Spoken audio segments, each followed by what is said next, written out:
कई लोग सवाल कर रहे हैं कि अगर वाकई में यूक्रेन में छात्रों को बंधक बनाया जा रहा है, भारतीय छात्रों को, तो फिर पीएम नरेंद्र मोदी भला अभी तक यूक्रेन को लेकर क्यों कोई ठोस कदम नहीं उठा रहे हैं।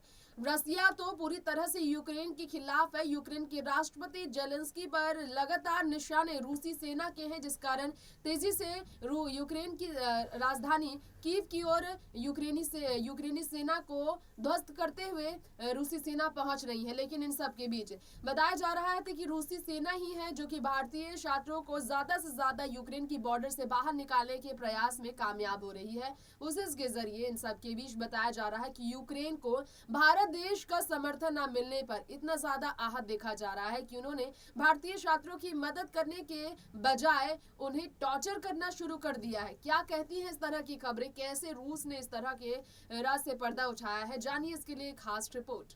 इस वक्त की आपको बड़ी खबर देना चाहेंगे। यूक्रेन में ज़ैपोरिज़िया परमाणु संयंत्र पर रूस के हमले जो हुए हैं, इसके बाद भारत ने आगाह किया कि परमाणु केंद्रों से संबंधित किसी भी दुर्घटना के जन स्वास्थ्य और पर्यावरण पर गंभीर परिणाम हो सकते हैं, यानी कि पूरे विश्व को इसका खामियाजा भुगतना पड़ेगा, विश्व में जीवों को इसका नुकसान झेलना पड़ेगा।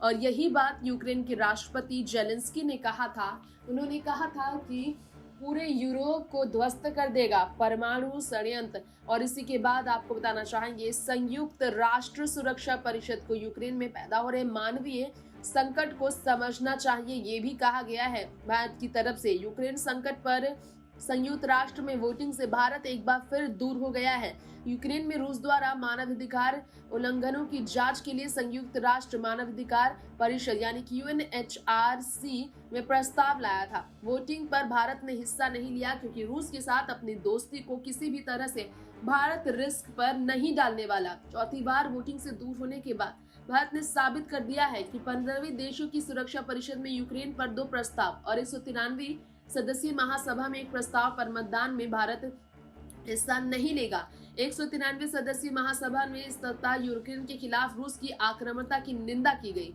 मांग की गई थी मॉस्को यूक्रेन के क्षेत्र में अपने सभी सैन्य बलों को पूरी तरह से और बिना शर्त वापस हटा ले।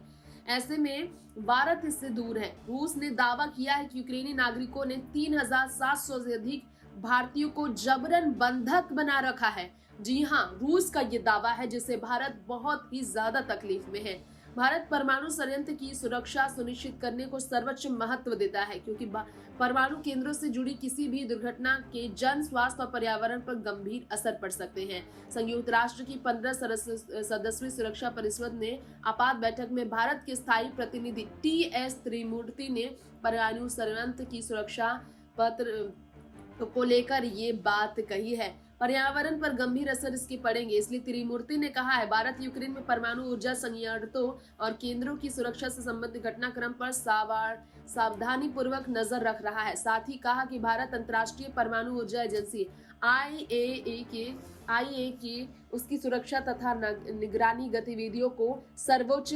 प्राथमिकता देता है। यहाँ पर आपको बताना चाहेंगे, इस वक्त चिंता का विषय परमाणु और भारत देश के सभी 3700 बंधक बने छात्र है, जिसे लेकर पीएम नरेंद्र मोदी ने ये कहा है कि जरूरत है इस वक्त सोचने की। यूएन में भारत के स्थायी प्रतिनिधि TS मूर्ति ने कहा है, जब हम इस संघर्ष के परमाणु आयाम पर बात कर रहे हैं तो यूक्रेन में मानवीय संकट है, जहां हजारों भारतीय सहित नागरिकों की सुरक्षा दांव पर है। हमें उम्मीद है कि दोनों देश दूसरे दौर की बातचीत में फंसे लोगों को सुरक्षित भेजने पर बात करेंगे। प्रधानमंत्री नरेंद्र मोदी ने भी कहा, मतभेदों को सतत संवाद और कूटनीति के जरिए हल किया जाना चाहिए।